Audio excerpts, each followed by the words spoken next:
Sovia, avocate en propriété intellectuelle et nouvelles technologies. Je suis avocate au barreau de Paris. J'exerce depuis une petite dizaine d'années. Et j'étais étudiante d'ailleurs en master à Nantes, donc pas très loin de vous, à Rennes.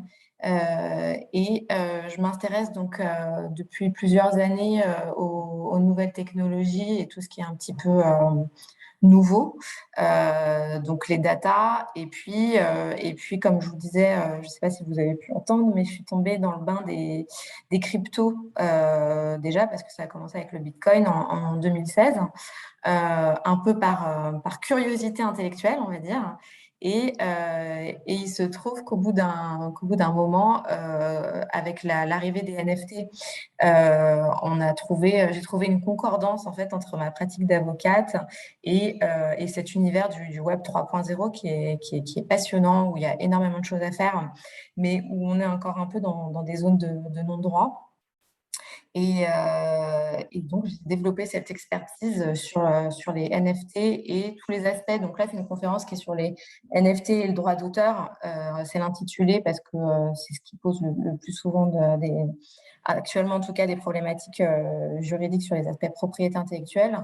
Mais je vais forcément dériver sur des aspects qui sont liés à la propriété intellectuelle au sens large, parce qu'il n'y a pas que le droit d'auteur qui entre en jeu. On a également des aspects liés au droit des marques, au droit des dessins et modèles et au droit à l'image. Donc, tout ça ressort de notre même code de propriété intellectuelle et les problématiques se croisent et s'entrecroisent en fonction de sur quoi porte le NFT. Donc, ça, c'était pour la petite introduction. Pour que ce ne soit pas trop ennuyeux de regarder ma petite tête pendant 1 heure, je vous ai préparé un PowerPoint que je vais vous partager. Hop, partager. Voilà. Et ensuite, je vous mets ça en diaporama.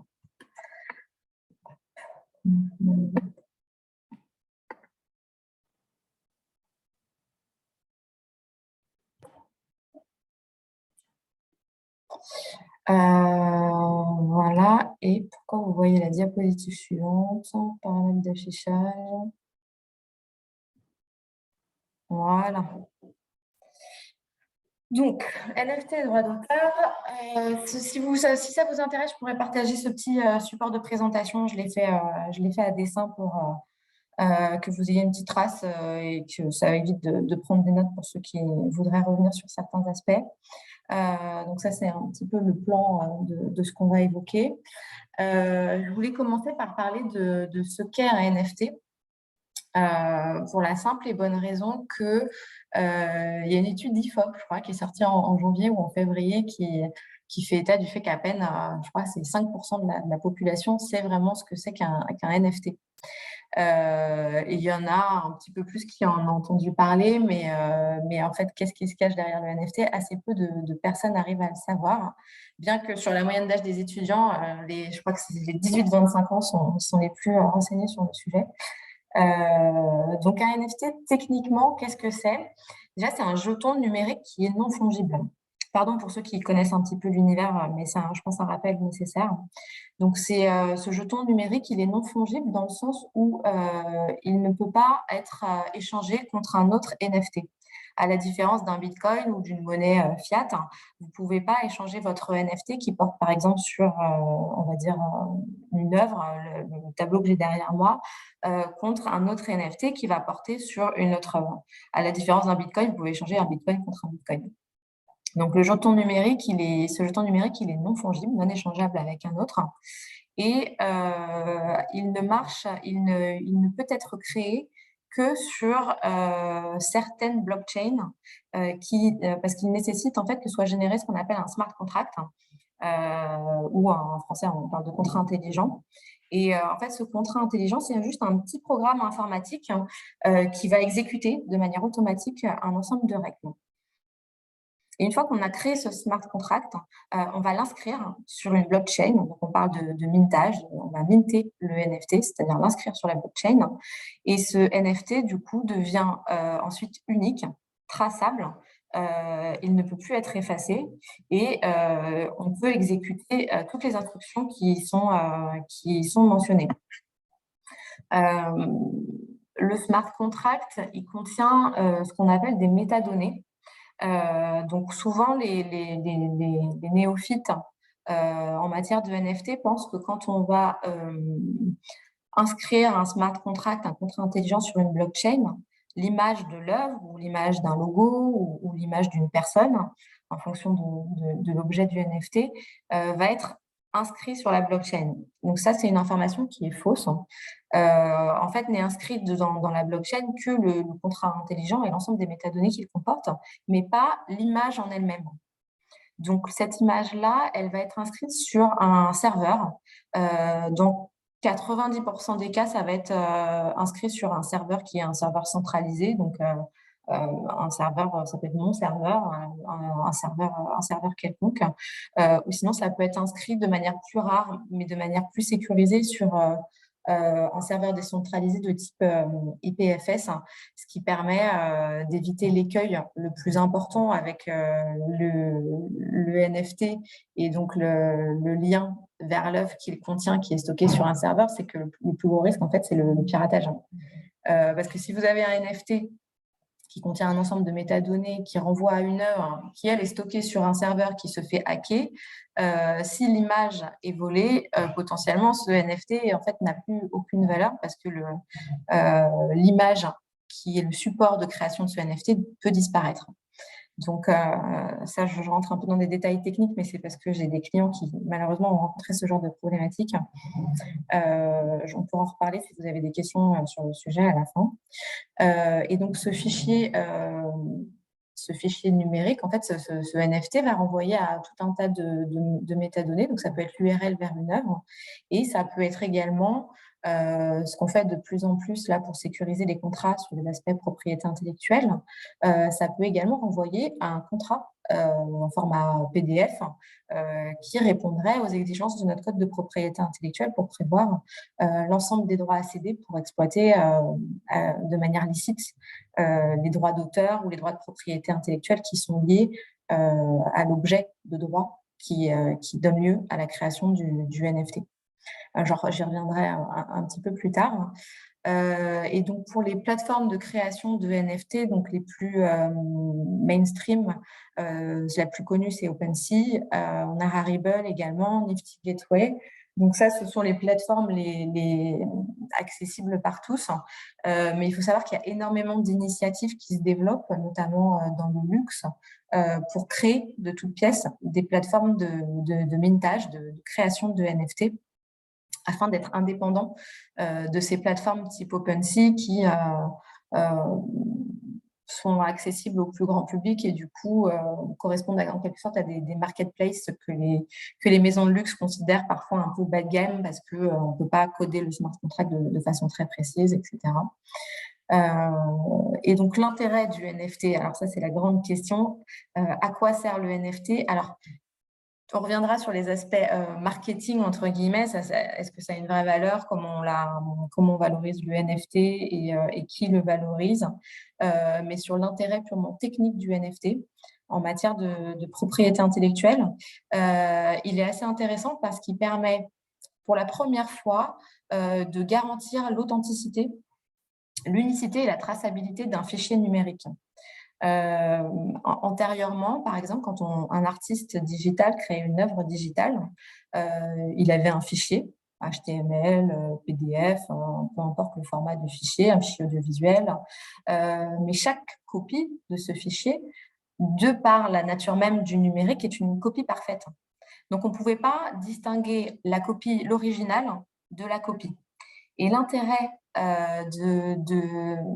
de créer un NFT à partir d'une œuvre numérique, notamment, c'est de garantir cette authenticité et cette unicité d'un fichier numérique. On pourra désormais savoir, quand une copie numérique a été créée d'un fichier numérique, quel était le premier des deux fichiers, en regardant, dès lors que ce premier fichier a donné lieu à un NFT, et en reprenant le smart contract y afférent, on peut tout à fait désormais garantir l'authenticité d'un fichier numérique. Donc ça, c'est quand même un gros progrès pour les artistes d'œuvres d'art numérique, mais j'y reviendrai également un peu plus tard. Donc, qu'est-ce qu'un NFT? Je voulais quand même vous faire montrer un petit panel de tout ce que peut être un NFT, parce qu'en fait, le NFT, on pense souvent droit d'auteur un petit peu par réflexe, parce qu'on a entendu l'histoire de Beeple avec sa vente record à 69 millions de dollars sur son œuvre d'art, mais en fait, le NFT, il est complètement protéiforme. Le NFT, c'est juste le contrat intelligent qu'on inscrit sur la blockchain, et la nature juridique et puis tout le régime juridique qui va en découler va en fait dépendre de l'objet de droit qui donne lieu à la création du NFT. Donc, il y a un usage très protéiforme des NFT. Les industriels se sont beaucoup emparés de l'utilisation des NFT, notamment pour créer des blockchains de consortium. Donc, ça va être plusieurs, par exemple, le groupe LVMH a créé une blockchain de consortium pour vérifier et certifier l'authenticité de ces produits de luxe. Et donc, en fait, ça va permettre désormais d'encoder, d'inscrire chaque sac à main sur la blockchain. Et ensuite, on pourra le tracer de manière pérenne. Donc, le marché de la seconde main, on n'est jamais très sûr de ce qu'on rachète. Est-ce que c'est un original? Est-ce que c'est pas un original? Voit des usages très intéressants grâce au NFT, parce que cela pourrait permettre de démocratiser la vérification de l'authenticité d'un sac de luxe ou d'un médicament ou d'un vaccin, et juste en vérifiant que c'est bien le bon produit qui correspond au produit qui a été inscrit sur la blockchain. Ça, c'est très intéressant. Et puis là, actuellement, il y a des initiatives qui se développent, notamment, par exemple, pour le marché des voitures d'occasion, qui est un marché où il y a extrêmement de problèmes pour le suivi des véhicules d'occasion. On ne sait pas ce qui a été fait avant, si le moteur a cassé, s'il y a eu des accidents. Et donc, des initiatives se développent notamment par les industriels dans l'industrie automobile sur ce type de sujet. Il y a aussi un autre usage qui se répand actuellement de manière très rapide. J'ai beaucoup de dossiers qui arrivent au cabinet sur ces usages-là. C'est ce qu'on appelle les usages en play to earn. Donc, les geeks et les gamers parmi vous ça va leur parler. En play to earn, avant, on pouvait acheter, on n'avait pas forcément acheté un NFT, mais on pouvait acheter certains avantages, le droit de passer à un niveau suivant, des accessoires. Et maintenant, dans le monde, dans le jeu, on a des initiatives où, grâce à un NFT, on peut acheter, par exemple, des produits réels en achetant le NFT, qui sont aussi liés à l'univers du jeu. Par exemple, là, je vous ai mis l'exemple du pétaverse d'Ogami. Donc, pétaverse, c'est un petit jeu de mots parce que c'est un métaverse sur l'univers des animaux de compagnie. Donc, avec Dogami, vous pouvez acheter votre pet, votre animal de compagnie, et puis le nourrir, le faire dormir, voilà, lui faire avoir une vie complètement virtuelle dans ce pétaverse. Et donc, Dogami, juste pour l'information quand même, parce que c'est une anecdote importante, mais c'est juste pour vous dire un peu l'ampleur de ce marché. Dogami, ils ont levé, je ne sais plus combien, 6 millions, je crois, via Ubisoft au début de l'année. Donc, c'est pour vous dire que c'est quelque chose qui prend une ampleur assez colossale. Et moi, j'ai une cliente notamment qui travaille dans l'univers du luxe et qui fait des laisses et des colliers pour chiens de luxe. Et qui a été notamment contactée par Dogami pour vendre des NFT, ses produits en pay to earn. Donc, acheter un NFT permettrait d'avoir un collier pour chien dans le pétaverse et également de recevoir dans le monde réel le produit à la maison. Donc, en fait, ce NFT, quelque part, c'est une sorte de voucher, de bon, qui permet d'avoir accès à quelque chose dans un univers dématérialisé et à quelque chose dans la vraie vie. Donc, l'usage est très protéiforme. Dans le jeu également, alors ça, c'est plus pour les footballeurs et les passionnés du foot. Vous avez certainement entendu l'équivalent des cartes Panini. Ça, c'est Sorare qui l'a développé. C'est une plateforme c'est français, et qui a développé une plateforme de NFT uniquement, qui permet uniquement d'acheter des cartes Panini. Donc, c'est ce que vous voyez en haut avec Neymar, Kylian Mbappé, etc. Et en fait, la valeur de la carte Panini va dépendre de la cote du joueur, de est-ce qu'il a remporté des matchs, de son niveau de ligue, etc. Et la plateforme Sorare est complètement dédiée à l'achat de ces cartes Panini. Et puis, pareil, derrière, on a un écosystème financier qui est juste énorme. Sur les biens collectionnables, je voulais quand même juste vous dire, vous évoquer En fait, l'intérêt d'un NFT, c'est surtout la collection et l'univers qu'il y a derrière. Donc, les gens qui achètent si demain, moi, je crée un NFT Aurore Sofia, j'ai très peu de chances de le vendre plus de quelques centimes d'euros en Ethereum sur OpenSea parce que j'ai pas de communauté qui serait intéressée par l'achat de mes NFT. Donc, en fait, le NFT ne trouve sa valeur que dans la communauté qu'il génère, qui l'entoure. Et donc, on voit bien, donc ça, c'est plus pour les PFP, les collections de pixel art, type les CryptoPunk ou les Bored Ape Yacht Club. Là, l'intérêt, il est purement intellectuel, entre guillemets, parce que vous allez acheter votre singe et la seule chose que vous pouvez en faire, c'est de la garder et puis de la mettre sur votre profil Twitter. Mais ça montre votre appartenance à une communauté. Et c'est donc je vous ai mis cet exemple-là avec aussi les CryptoKitties qui sont un des premiers PFP qui a été créé dans le Web 3.0. Et puis après, il y a ce qu'on appelle les biens immatériel, donc là pour le coup collectionnable. Donc il y a le code source d'Internet qui a été vendu plusieurs millions, pareil pour le premier tweet de Jack Dorsey ou le premier SMS de l'histoire. Et là, le seul intérêt du collectionneur, c'est juste d'obtenir quelque chose de rare. Mais comme vous pourriez acheter un vase ancien très rare, vous allez acheter le NFT du premier tweet de Jack Dorsey.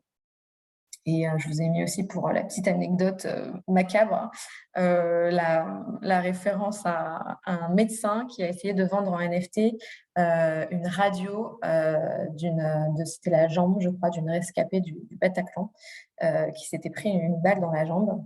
Et donc le chirurgien qui a de grands principes déontologiques a essayé de vendre ce NFT pour plusieurs centaines de milliers d'euros et il y avait des acquéreurs. Bref.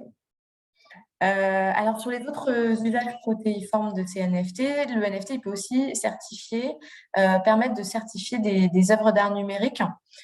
Donc ça, on en revient un peu à ce que je vous disais tout à l'heure. Ça permet de pallier en fait le défaut majeur des œuvres numériques qui était de distinguer la copie, le fichier copie du fichier original.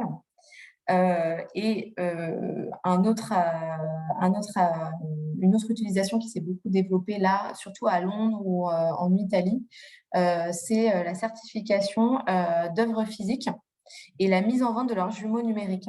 Donc là, je vous ai mis l'exemple du Tondo Doni de Michel-Ange. Et la Galerie des Offices de Florence a créé 6 exemplaires de ce chef-d'œuvre en NFT. Et donc, là, encore une fois, l'intérêt, il est purement... ce sont des collectionneurs qui sont intéressés par l'acquisition de ce type de biens immatériels, rares, qui sont créés à partir d'images de biens physiques uniques. Et donc, un dernier exemple d'utilisation des NFT qui est assez intéressant et dont je voulais vous faire part sur le droit d'auteur, c'est qu'on n'est pas obligé d'acheter un NFT qui reprend l'intégralité d'une œuvre. On peut acheter un NFT qui porte sur une parcelle d'une œuvre. Donc là, je vous ai mis l'exemple sur l'image que vous pouvez voir. C'est l'exemple de la fresque de Pascal Boyard, P-Boy, qui avait fait cette fresque au moment des Gilets jaunes. Et il a tokenisé, en fait, donc cette œuvre, par définition, c'est du street art, donc elle a vocation à être temporaire, elle va être effacée par la municipalité au bout d'un certain moment. Et donc l'artiste a eu l'idée, en fait, vous voyez l'image du dessous, c'est de tokeniser, de couper en morceaux son œuvre et de permettre l'acquisition de bouts de cette œuvre. Et alors, l'idée qu'il y a derrière ce type ce type d'initiative, c'est aussi de rendre un peu l'art accessible à tous et de se dire qu'on n'est pas forcément en mesure d'acheter toute l'œuvre de Pascal Boyard, mais par contre, on acquiert un petit bout de cette fresque qui est temporaire dans la vraie vie et qui restera, dont le fichier digital restera pérenne. Et sur le même type d'initiative, d'ailleurs, je ne vous l'ai pas mis, mais je ne sais pas si ceux qui suivent un peu les NFT ont peut-être entendu parler du fait que c'est l'US Open d'Australie qui a, je crois que c'est l'US Open qui permettait à un moment, qui a tokenisé des bouts du terrain de tennis. Donc, vous pouviez, il était possible d'acquérir des NFT de bouts de terrain de tennis de l'US Open. Voilà, donc, encore une fois, ça parle aux passionnés. Là, je vous ai mis un autre usage qui se répand beaucoup et à une grande vitesse dans le milieu du luxe, dans le milieu des marques de sport. Et c'est pour ça que je vous disais qu'on n'est pas uniquement sur du droit d'auteur, mais on va vraiment être sur de la propriété intellectuelle au sens large quand on parle de NFT et des problématiques qui y sont liées. C'est que beaucoup de marques se lancent dans la création de NFT qui, un peu comme pour le play to earn, il y a accroché à ce NFT une expérience qu'on va dans un métaverse, donc une expérience numérique, et rattaché à cette expérience numérique, on va très souvent avoir un bien physique. Donc là, je vous ai mis deux exemples. C'était en matière de spiritueux, d'alcool, dont Pérignon a fait une collaboration avec Lady Gaga. J'ai mis le lien, vous pourrez aller voir sur Internet, c'est assez joli à aller voir. Donc, c'est Lady Gaga qui a créé tout l'univers visuel du métaverse Dom Pérignon et ils ont créé un champagne rosé. Et donc, l'acquisition du NFT permettait, parce que maintenant c'est sold out, bien sûr, permettait d'acquérir, d'entrer dans ce métaverse. Enfin, vous pouvez le visiter quand même gratuitement sur le site, hein, mais d'avoir un accès réservé à certains espaces de ce métaverse-là et en parallèle de recevoir un coffret avec la bouteille de champagne concernée relative à la collaboration entre Dom Pérignon et Lady Gaga à la maison. Donc, en fait, vous avez vraiment associé, c'est une sorte de voucher, une sorte de bon qui est associé au NFT en sus de l'univers virtuel qui est créé autour de cette collaboration. Et l'image que vous voyez sur le côté, c'est une initiative similaire qui a été créée par Hennessy. Donc, ce sont des whiskies et qui a créé tout un coffret pour fêter ses 250 ans, qui a créé à la fois le métaverse lié à la vente de ce coffret et la possibilité, en acquérant le NFT, d'accéder à ce métaverse et de recevoir le coffret qui comportait tout un tas de biens physiques, pour le coup. Donc ça, c'était une aparté un petit peu longue pour vous expliquer qu'en fait, juridiquement, le NFT, beaucoup de gens pensent souvent que quand on parle de NFT, on parle de droit d'auteur. En fait, non. Juridiquement, la nature applicable, le régime légal applicable va vraiment être déterminé par l'objet de droit qui donne lieu à la création du NFT. Donc, ça va varier au cas par cas. En matière de propriété intellectuelle, on peut être sur du droit des marques, on peut être sur du droit des dessins et modèles, on peut être sur du pur droit d'auteur et on va être sur du droit à l'image pour tout ce qui est carte Panini type Sora ou les NFT créés par Kanye West. Il y a plein d'initiatives qui ont été créées. Booba aussi a fait des NFT à partir de ses clips audiovisuels. Donc là, on est vraiment sur de la pure propriété intellectuelle et un mélange avec du droit à l'image parce que forcément, il y a l'image de Booba dans ses clips. Alors, je vous fais juste une petite aparté. Je ne suis pas du tout fiscaliste, mais juridiquement, en fait, se posent un peu des questions similaires. Il y a beaucoup de juristes disent ou verbalisent qu'il y aurait un vide juridique sur les NFT. Je ne suis pas nécessairement d'accord dans la mesure où, comme je vous disais, la qualification juridique va dépendre de l'objet qui donne lieu à la création du NFT. Et quand on est sur une œuvre d'art, au sens du code de la propriété intellectuelle, on a quand même notre CPI, notre code de la propriété intellectuelle qui va s'appliquer.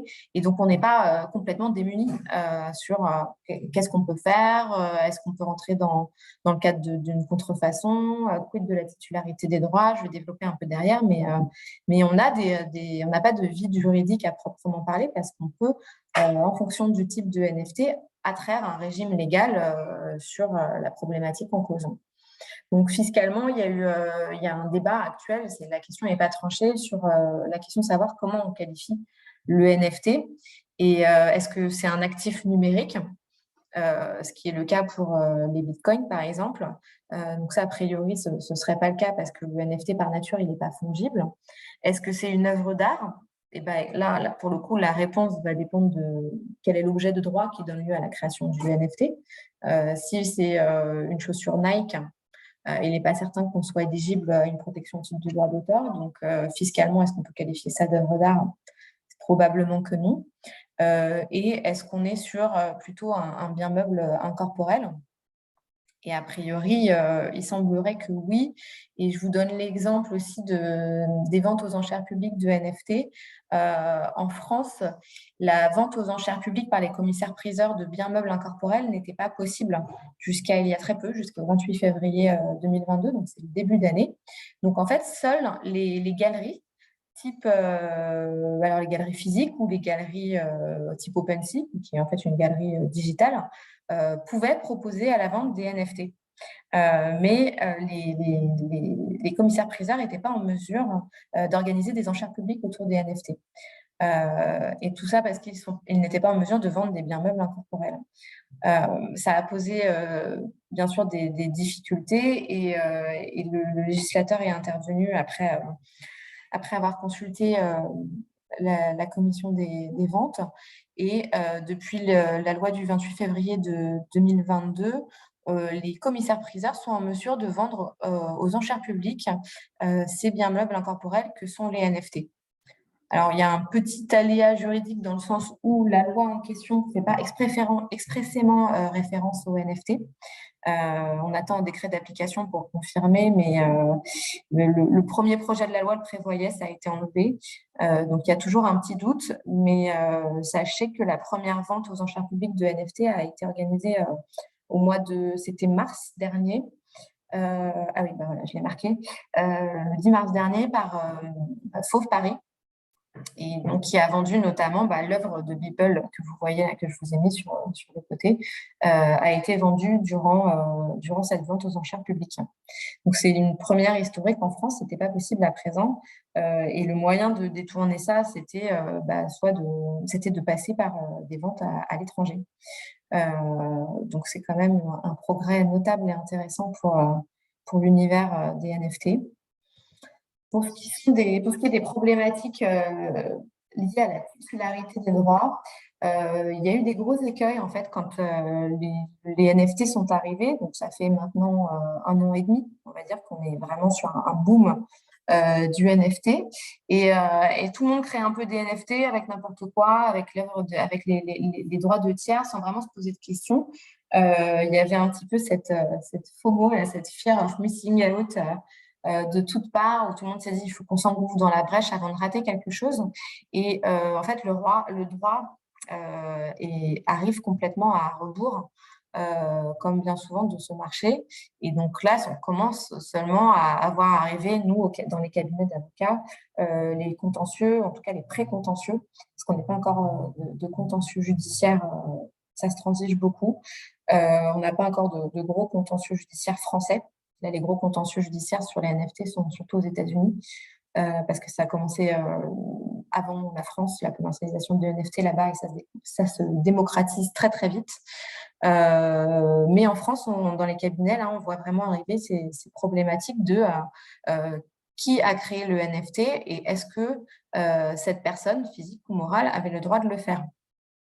Et puis, on a aussi de plus en plus de sociétés qui se créent autour de l'univers des NFT.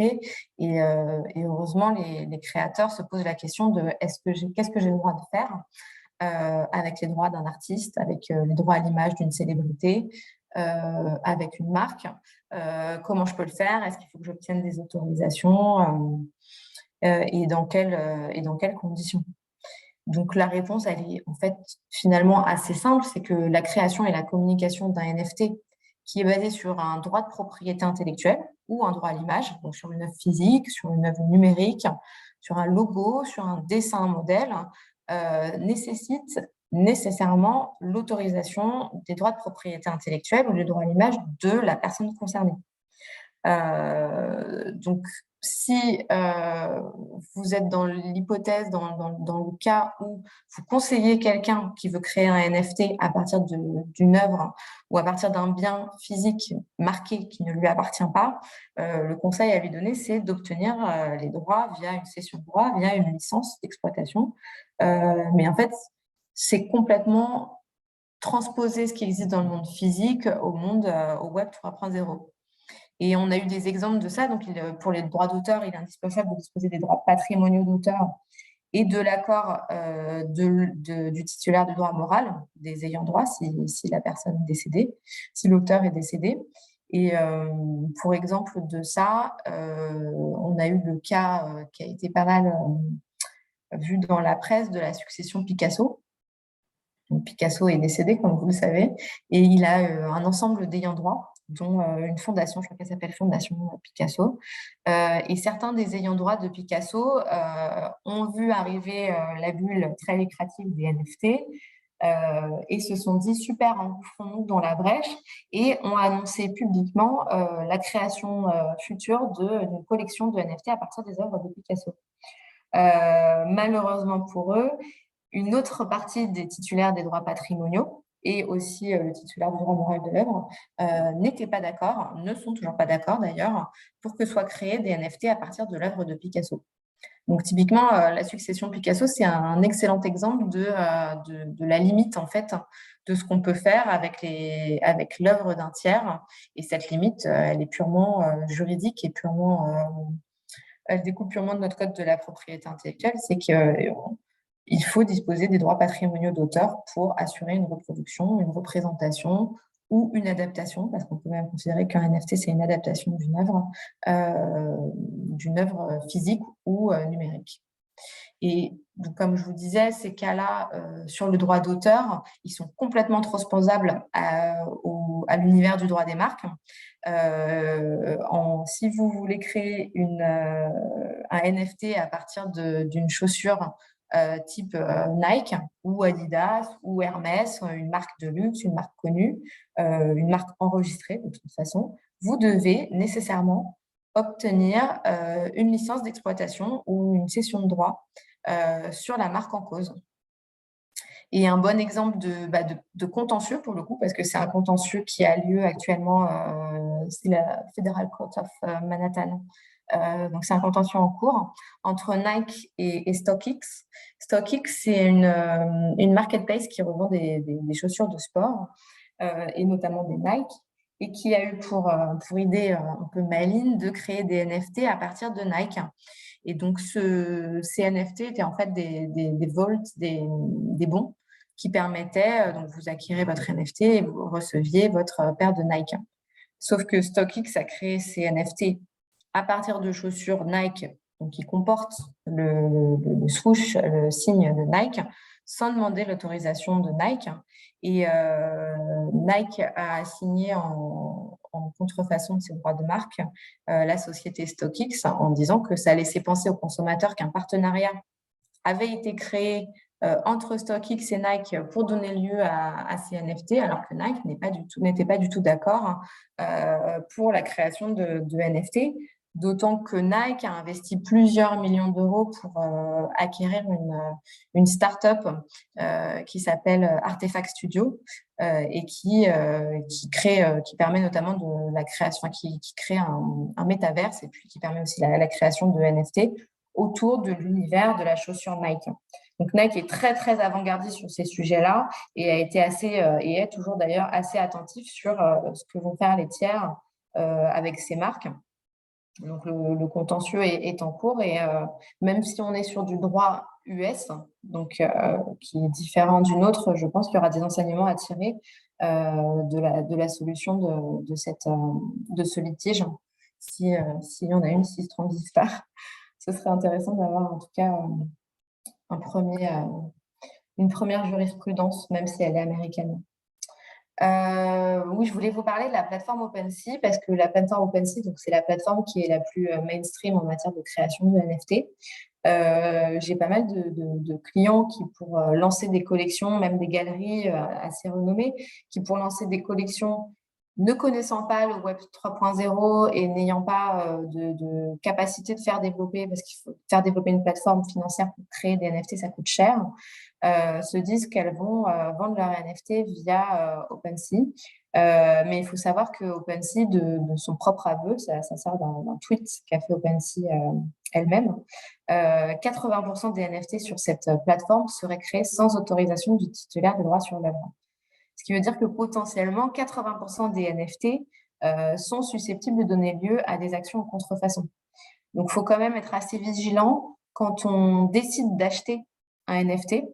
Vous, si vous commencez un peu à vous intéresser à cet univers et que vous voulez acheter votre premier NFT sur une plateforme, qu'elle soit OpenSea, Rarible ou n'importe quelle autre, renseignez-vous bien sur l'écosystème, parfois il y a des livres blancs qui sont associés à des NFT, et sur qui est à l'origine de la campagne de création de la collection du NFT que vous allez acheter, parce que vous avez potentiellement 80% de chances d'acheter quelque chose qui a été créé sans autorisation du titulaire des droits et qui est donc susceptible de perdre toute valeur du jour au lendemain si le titulaire des droits fait une action en contrefaçon. Donc, toujours bien faire des recherches lors de l'acquisition de NFT. Et puis, de même, si vous en venez à conseiller ou à avoir des amis artistes qui se lancent dans la création de NFT, attention à bien sécuriser les droits de propriété intellectuelle dans le cadre de contrats et prévoir ce qui peut être fait par les acquéreurs des NFT en termes d'exploitation. Mais ça, j'y reviendrai un petit peu plus tard. Donc voilà, les problématiques actuelles liées à la création de NFT, c'est notamment la responsabilité des plateformes sur la mise en circulation de ces contrefaçons. Il faut savoir que OpenSea, c'est une plateforme qui s'organise vraiment comme un hébergeur de données, donc comme un intermédiaire dont la responsabilité ne peut pas être mise en cause juste parce qu'elle propose à la vente des contrefaçons. Donc, OpenSea, dès lors qu'on lui signale qu'il y a une vente de contrefaçon de NFT, ce qu'elle va faire, c'est qu'elle va déréférencer le NFT en question jusqu'à ce que le débat soit tranché sur la licéité ou pas de ce NFT. Mais on a d'autres plateformes, par exemple Rarible, qui vont plus se positionner comme des éditeurs et qui vont faire une pré-vérification à minima, mais une pré-vérification quand même de la licéité du NFT. Donc, potentiellement, ça peut être aussi une garantie un peu plus de sécurité sur la qualité du NFT qu'on achète via ce type de plateforme. Et une autre problématique qui est liée à la création de faux NFT, c'est pour le coup une problématique qui est complètement technique. C'est comment faire disparaître un faux NFT. Parce que comme je vous le disais, le NFT, une fois qu'il est inscrit sur une blockchain, par définition, on ne peut plus ni le modifier, ni le supprimer. Donc, quand vous avez une contrefaçon qui est inscrite sur une blockchain, un NFT contrefaisant des droits d'auteur ou des droits de tiers, droits à l'image ou droits de marque, vous pouvez obtenir du titulaire qu'il arrête de communiquer autour de ce NFT. Vous pouvez obtenir qu'il le burn, qu'il le brûle. Ce mécanisme de brûlage, je ne sais pas comment dire en français, de burn, ça permet en fait d'envoyer. Bon, alors là, je rentre dans des détails techniques. Je ne sais pas si je vais en perdre certains, mais je fais un aparté un peu technique. Quand vous achetez un NFT, vous avez nécessairement besoin d'un wallet, d'un portefeuille.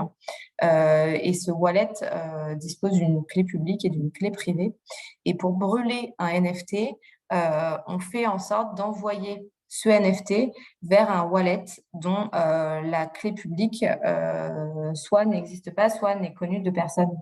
Donc, en fait, ça veut dire, in fine, que techniquement, plus personne ne pourra accéder à ce NFT.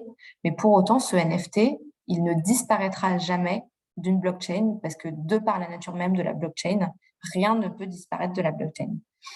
Donc, c'est intéressant, ça va poser des questions assez intéressantes à venir dans le cadre de débats judiciaires, parce que traditionnellement, qu'est-ce qu'on demande quand il y a un site contrefaisant? On demande le retrait, la suppression du site contrefaisant. Là, dans le cas de NFT contrefaisant, on ne pourra jamais demander la suppression des NFT. On pourra demander à ce qu'ils soient brûlés. Mais en tout cas, le NFT, de par sa nature même, jamais il ne disparaîtra réellement. Donc, on a des problématiques liées vraiment au Web 3.0 qui émergent déjà et qui vont donner lieu à des solutions assez intéressantes. Là, je vous ai mis alors, des exemples de contentieux. Donc, ce sont tous des contentieux américains parce que, comme je vous le disais, on n'a pas encore de gros contentieux français. Mais ce sont des contentieux qui illustrent vraiment très bien les problématiques qui émergent en matière notamment de droit d'auteur. Le premier, c'est le contentieux entre Tarantino et Miramax. Tarantino, vous connaissez Tarantino, vous connaissez Pulp Fiction, et Tarantino, pour la production de Pulp Fiction, a cédé ses droits au producteur, en l'occurrence la société Miramax. Et Quentin Tarantino est tombé en amour des NFT et a décidé de proposer à la vente des rushs de Pulp Fiction, ce sans autorisation de Miramax. Miramax, qui est donc la société de production qui a acquis l'ensemble des droits de propriété intellectuelle sur Pulp Fiction. Donc forcément, un contentieux a émergé. Et dans le cadre de ce contentieux, en fait, ce qui va être nécessaire de faire, et c'est un peu, pour le coup, ce sera complètement transposable en droit français, enfin en France, c'est qu'on va juste devoir analyser ce que prévoyait ce contrat de cession de droit.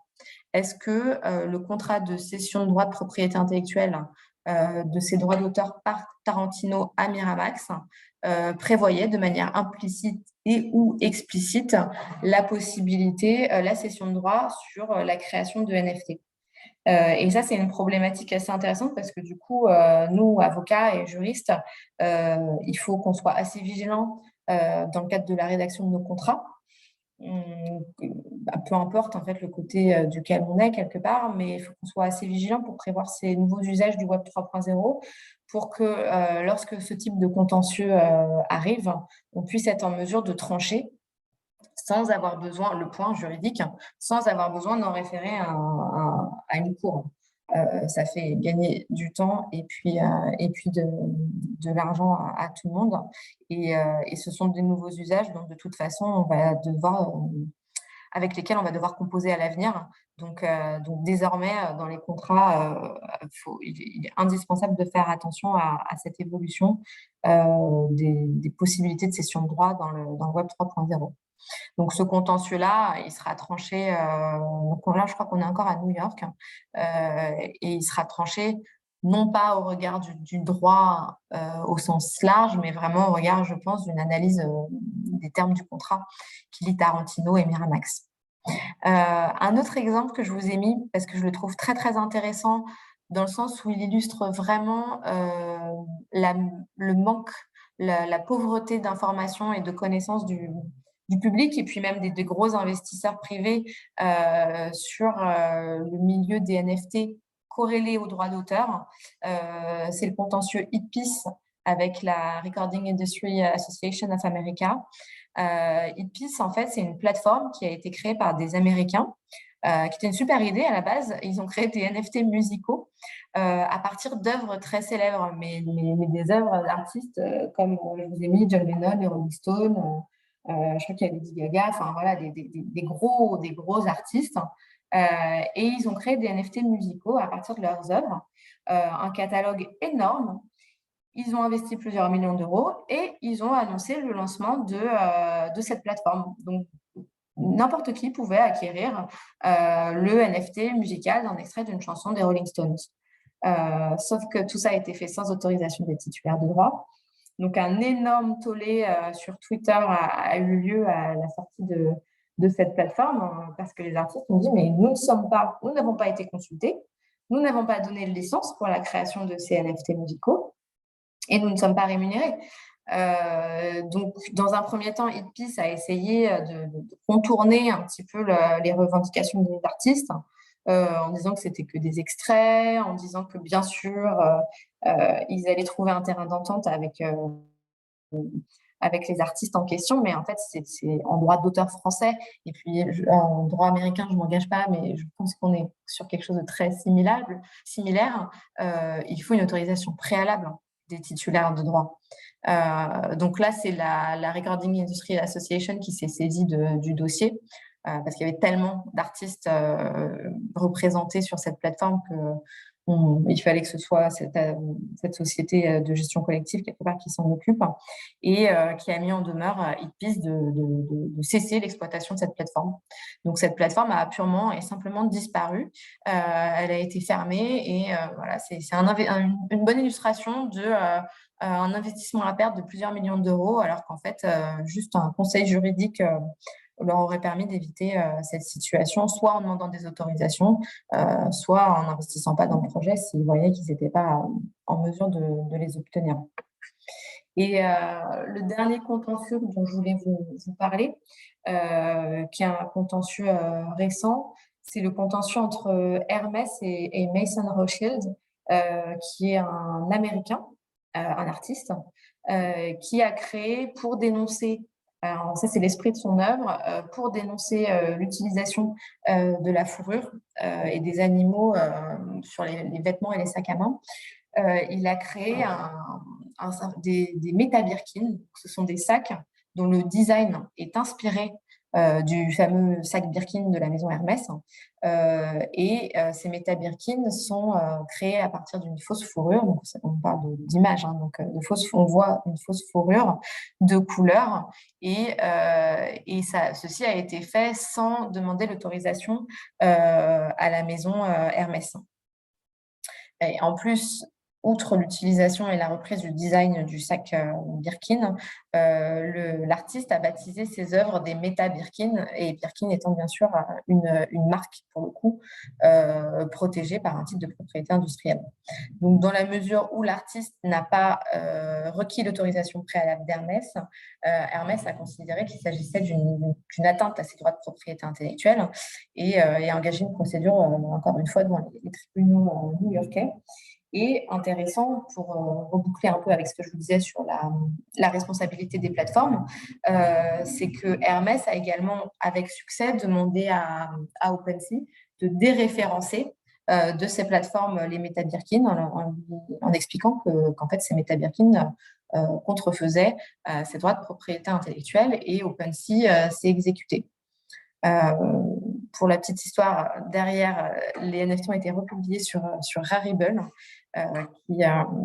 et Mason Rothschild a poursuivi l'exploitation et puis on sera sûrement fixé à la fin du débat judiciaire sur est-ce que l'artiste a le droit de le faire, est-ce qu'on est dans une forme d'exception, une forme de parodie, ou est-ce qu'on est dans une atteinte aux droits des marques ou des designs notamment de la maison Hermès. Donc, affaire à suivre. Je voulais quand même vous parler du coup de ce qu'on acquiert comme droit avec l'acquisition d'un NFT, parce que ça va un peu avec l'écueil de qui peut créer le NFT. Et en fait, l'acquisition du NFT, juridiquement, elle ne permet d'acquérir que les droits qui sont prévus dans le smart contract. Ces droits-là, quand on est sur une plateforme comme OpenSea, le smart contract, en fait, on a l'impression qu'on parle d'un vrai contrat, comme on fait un contrat papier, nous, avocats, sauf qu'en fait, à ce stade, les smart contracts sur OpenSea ou Rarible, ce sont vraiment, je vous disais, ce sont des petits processus informatiques, des petits procédés informatiques qui sont très simplistes à ce stade. Donc, quand vous êtes sur un smart contract créé sur OpenSea, les droits liés à l'acquisition de votre NFT, ils sont quasiment nuls. Enfin, il y a quasiment rien. à part le fait d'acquérir le NFT et de pouvoir se servir de l'image de ce NFT sur ses réseaux pour dire que vous l'avez acquis, sur votre image de profil Twitter ou bientôt Meta, Facebook. Mais sinon, vous n'avez pas l'acquisition d'un NFT. Si demain vous acquérez un NFT sur une œuvre de Picasso, vous n'allez pas, dans 99% des cas, acquérir les droits patrimoniaux d'auteurs liés à ce NFT. Donc, si vous avez un NFT sur une œuvre très connue, c'est comme acheter un support physique d'une œuvre, en fait. Si demain j'achète un Picasso, un vrai Picasso, ce que j'ai le droit de faire avec mon Picasso, c'est de le mettre dans un coffre ou dans mon salon et de le revendre. Vous n'avez pas le droit d'organiser une exposition avec votre Picasso dans une galerie physique, et comme vous n'avez pas le droit d'utiliser votre NFT pour organiser une sorte d'exposition virtuelle qui serait rémunérée. Donc, c'est le monde finalement matériel et les droits qu'on acquiert en acquérant un support physique est complètement transposable à ce nouveau monde immatériel et à l'univers des NFT. Donc, il faut quand même faire assez attention à ce que vous faites avec votre NFT et l'œuvre qui est attachée. Et par exemple, moi, j'ai eu le cas là d'un contentieux de quelqu'un qui avait créé des posters avec l'image du NFT en se disant j'ai acquis le NFT, donc j'ai acquis les droits sur l'œuvre, donc j'ai le droit de créer des posters et de les vendre. Ben non, parce que la commercialisation d'œuvres dérivées nécessite l'acquisition d'une autorisation pour l'exploitation des droits patrimoniaux d'auteur. Le client était vraiment pas informé de ça et pensait que pour le coup, il avait acheté son NFT, il pouvait faire un peu tout ce qu'il voulait avec. Donc ça, il y a vraiment une pauvreté d'information et un manque d'éducation au droit d'auteur sur ce sujet. Mais les contentieux en cours, en fait, vont faire évoluer rapidement les situations. Donc, ce qu'on peut faire, et ce que je vous disais tout à l'heure, ce qu'on est en train de mettre en place, nous, praticiens du droit, pour se mettre en conformité avec notre code de propriété intellectuelle. Si vous êtes juriste, vous le savez, notre code français en matière de droit d'auteur est extrêmement exigeant sur le formalisme de la licence ou de la cession de droit. Donc, nous, là, ce qu'on fait pour les plateformes de mintage de NFT qui ne sont pas des plateformes type OpenSea ou Harible, c'est de prévoir une URL qui renvoie vers l'œuvre et une URL qui renvoie vers un vrai contrat qu'on a rédigé qui détermine les conditions d'exploitation de l'œuvre. Et dans 90% des cas, les conditions d'utilisation du NFT ne prévoient pas, ou le contrat en cause ne prévoit pas la cession des droits patrimoniaux à l'acquéreur du NFT. Donc, la personne qui acquiert ce NFT, en fait, ne peut pas faire un usage étendu, comme je vous le mentionnais auparavant. Alors, NFT et droit de suite, donc ça, c'est vraiment quelque chose, ce sont des problématiques très juridiques mais qui commencent à avoir des vraies incidences pratiques sur ce qu'on appelle le droit de suite. Donc, là, on est vraiment sur quelque chose qui est typique, qui est typique du droit d'auteur. Est-ce que...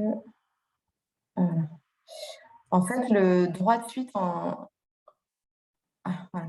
Le droit de suite en droit au titre de notre code de la propriété intellectuelle, il est prévu, c'est un droit de suite qui est légal, qui est d'ordre public et qui ne peut porter que sur des créations plastiques qui peuvent notamment être des créations plastiques, mais aussi physiques, mais aussi numériques. Et ce droit de suite trouve vocation à s'appliquer en cas de revente successive d'une œuvre physique par un intermédiaire tel une galerie ou désormais un commissaire-priseur. Donc ça, c'est vraiment notre droit de suite légal qui va fonctionner pour les NFT, mais uniquement pour les NFT qui sont créés à partir d'une œuvre d'art. Si vous êtes sur un NFT créé à partir d'une Nike, vous n'aurez pas l'application de notre droit de suite au sens du code de la propriété intellectuelle, du droit de suite légal. Il peut se cumuler certainement, mais ça, on n'en sait a priori rien pour l'instant, ce qu'on appelle de manière un petit peu erronée sur les plateformes type OpenSea, un droit de suite qui est en fait uniquement un droit de suite contractuel. Donc, quand vous créez un NFT sur OpenSea, peu importe en fait que l'objet de droit qui donne lieu au NFT soit vraiment susceptible de recevoir une protection au titre du droit d'auteur, quoi qu'il arrive, vous allez avoir la possibilité de mettre en place des redevances sur les reventes successives du NFT que vous avez créé. Ces redevances, elles sont donc purement contractuelles, en fait, elles sont prévues dans le contrat intelligent. La question qui se pose, c'est de savoir, concernant notamment les œuvres d'art, est-ce qu'on peut cumuler ce droit de suite contractuel qui est prévu par les plateformes, peu important si l'objet de droit donne prise au droit d'auteur ou pas. Et quand on est sur vraiment une œuvre au sens du code de la propriété intellectuelle, ce droit de suite au sens légal. Et si le contrat intelligent ne prévoit rien sur ce cumul, cette possibilité, est-ce qu'on cumule les deux, dans quelles limites, et comment en fait on articule le droit de suite légal et le droit de suite contractuel. Pour l'instant, on n'a pas de réponse, mais moi, en tout cas, j'encourage mes clients, quand on est sur de la création de NFT par des intermédiaires, à faire prévoir dans les contrats que si on est vraiment sur une œuvre, le droit de suite légal se cumulera avec ce droit de suite contractuel, ce qui permet à l'auteur de percevoir des redevances sur les reventes successives un petit peu plus importantes. Et l'intérêt aussi alors ça c'est quand même un progrès pour les auteurs quand on représente des auteurs, c'est que ce droit de suite contractuel, il est extrêmement intéressant parce que auparavant, les auteurs dans le monde physique avaient du mal à suivre les reventes successives de leurs œuvres. Et désormais, grâce au NFT, comme tout est automatisé, dès qu'il y a une revente, le droit de suite contractuel est payé. Donc, pour les auteurs, c'est un progrès assez intéressant sur la perception même de leur droit de suite qui, de manière effective et dans la vraie vie, n'est pas toujours facile à obtenir. Alors ça, c'est un dernier aspect qui est vraiment très juridique. Je ne vais pas y passer trop de temps parce que on est vraiment sur des aspects un peu profonds de droit de la propriété intellectuelle et surtout droit d'auteur. La question, c'est est-ce que le NFT, quand il porte sur une œuvre protégée par le droit d'auteur, relève du droit de la distribution ou du droit de la communication au public. Et pourquoi c'est important de se poser cette question? C'est que ça détermine si le titulaire des droits d'auteur doit donner son autorisation aux reventes successives de l'œuvre, du NFT attaché à l'œuvre. Dans la vraie vie, pour le moment, on voit bien que de toute façon, les NFT se revendent un peu de manière automatique, sans que personne ne dise rien, ni les auteurs. Donc, on serait plutôt de facto dans la vraie vie sur un droit de distribution qui s'épuise avec la première mise en circulation. Mais juridiquement, au regard des jurisprudences Youstoff et Tom Cabinet, surtout Tom Cabinet d'ailleurs, il n'est pas certain que le NFT, les droits d'auteur soient épuisés après la première mise en circulation du NFT. Donc ça posera des questions, sachant que dans l'arrêt Tom Cabinet, on était sur des e-books dématérialisés. Et la question qui était posée à la CJE, c'était est-ce qu'on peut revendre sans autorisation du titulaire des droits les e-books, et la Cour avait dit non. On n'épuise pas, il n'y a pas de droit de distribution épuisé à la première mise en circulation d'un e-book. Et est-ce que cette solution sera transposable sur les NFT ou pas? Le débat reste ouvert, mais c'est pas certain. Moi, je pense que non, parce que comme je vous l'expliquais au début, de par la nature même du NFT, on est sur un bien qui peut être associé, un bien incorporel, mais qui peut être associé à un bien corporel. Or, sur les biens corporels, les droits s'épuisent. Et ensuite, quand on est sur un NFT qui ne porte que sur une œuvre numérique, de par la spécificité de la blockchain, on va avoir vraiment une unicité, une authenticité du NFT en question, ce qui le rend aussi unique en fait qu'un objet tangible. Donc potentiellement, je pense que la CJUE pourrait être amenée à avoir une position différente que dans l'arrêt Tom Cabinet pour ce qui est des NFT, mais voilà, c'est une question, je pense, qui est préjudicielle, qui arrivera dans quelques années. Et qui est plutôt un débat intellectuel intéressant à ce stade. Voilà, c'était tout pour les grandes lignes de ma présentation. J'espère que ce n'était pas trop indigeste et si vous avez des questions, je vais hop, me remettre sur le chat et y répondre avec grand plaisir.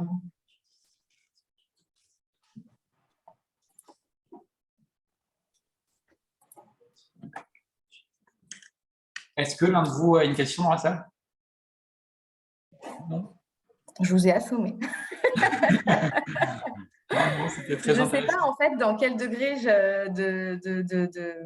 c'est un peu difficile de s'adapter à son public parce que ça dépend aussi du niveau un peu juridique et technique de chacun. Mais si vous avez des questions, il n'y a pas de questions bêtes, hein. Vraiment, le Web 3.0, on est tous en train de patouiller dedans et de découvrir des choses. Donc n'hésitez pas. Pourriez-vous réafficher la dernière slide? Oui. Oui, oui, oui. Hop.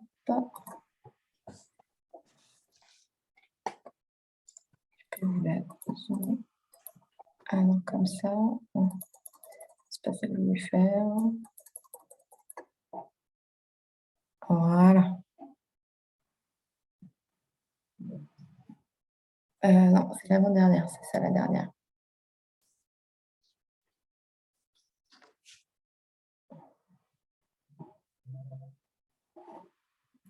Voilà. Et du coup, je ne vois plus les discussions. Merci. Ben, je vous en prie. Des petites questions, est-ce que vous en avez? Oui. Super intéressant. Bon, bah, tant mieux.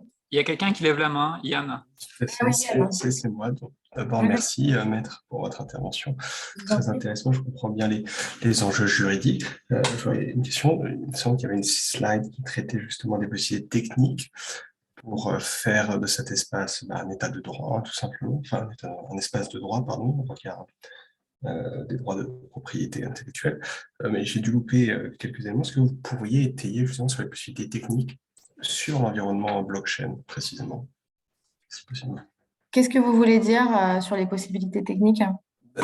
Les possibilités techniques, justement, de faire respecter les droits de propriété intellectuelle. Ah bah oui, bah alors c'est ce que je vous disais. En fait, c'est un peu complexe. Si vous vendez juste un NFT sans céder les droits patrimoniaux d'auteur, vous n'allez pas avoir vraiment de problème avec votre smart contract parce que de toute façon, si vous faites un smart contract sur OpenSea, comme je vous disais, c'est très basique. Donc, ça ne prévoira pas de cession des droits patrimoniaux d'auteur ou de licence d'exploitation.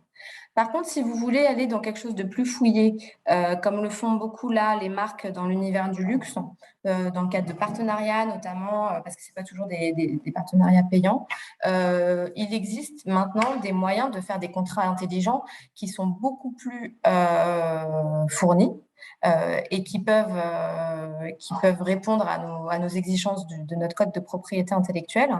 Et un des moyens qu'on trouve actuellement, c'est que quand on ne passe pas par la plateforme OpenSea, par exemple, mais par une plateforme développée de toutes pièces par une entité, on peut prévoir tout un tas de métadonnées dans notre contrat intelligent.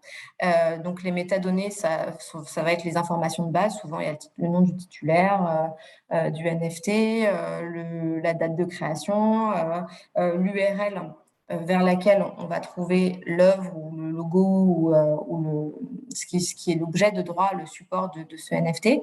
Et on peut prévoir aussi une autre URL qui renvoie comme vers l'œuvre, mais qui renvoie vers le contrat. Donc, qui va être un contrat purement papier qu'on aura scanné ou purement digital, qui prévoirait toutes nos mentions afin d'être conforme à notre code de propriété intellectuelle. Donc ça, c'est un moyen intéressant d'essayer de prévoir des cessions ou des licences d'exploitation dans le cadre de NFT, de sécuriser le cadre juridique autour de cette exploitation pour qu'il n'y ait pas de débat à l'avenir et de renvoyer en fait à un pur contrat numérique, quoi. Est-ce que ça répond à votre question? Oui, oui, tout à fait. Très bien, c'est très clair. Merci. Je vous en prie. Je ne vois pas la slide, elle est mal cadrée. Ah. Alors, est-ce que moi, de toute façon, je vais vous l'envoyer. Enfin, je vais vous mettre le lien vers mon PowerPoint dans la discussion. Enfin, je crois que je peux vous mettre une pièce jointe. Donc, je vous mettrai le PowerPoint si ça vous va. Comme ça, vous pourrez le regarder tranquillement à tête reposée et me poser des questions si vous avez des questions ultérieurement. Anaïs Nolo, concernant les cessions de droits de propriété avant la création des NFT, comment on va déterminer si dans la cession, les parties ont inclus la cession de droits concernant les NFT? Alors, en fait, ça, c'est du gré à gré. Soit quand vous créez votre NFT, soit vous prévoyez rien sur la cession des droits patrimoniaux. Dans ce cas, c'est comme si vous achetiez, vous achetiez un support en fait, d'œuvre. Soit on prévoit que l'artiste en question veut prévoir que, par exemple, la personne, quand elle achète son NFT, elle a le droit d'organiser une exposition virtuelle avec l'image de son œuvre. Donc ça, c'est des choses qu'on fait. Mais pour le coup, c'est vraiment comme dans la vraie vie, c'est qu'on est sur du gré à gré. Donc, quand on a un artiste qui vient nous voir et qui nous dit je veux contractualiser avec une plateforme de création de NFT, mais je veux donner tel droit, conserver tel droit, etc. Nous, on détermine les conditions du contrat et ensuite, on voit comment on peut inclure ça dans notre smart contract.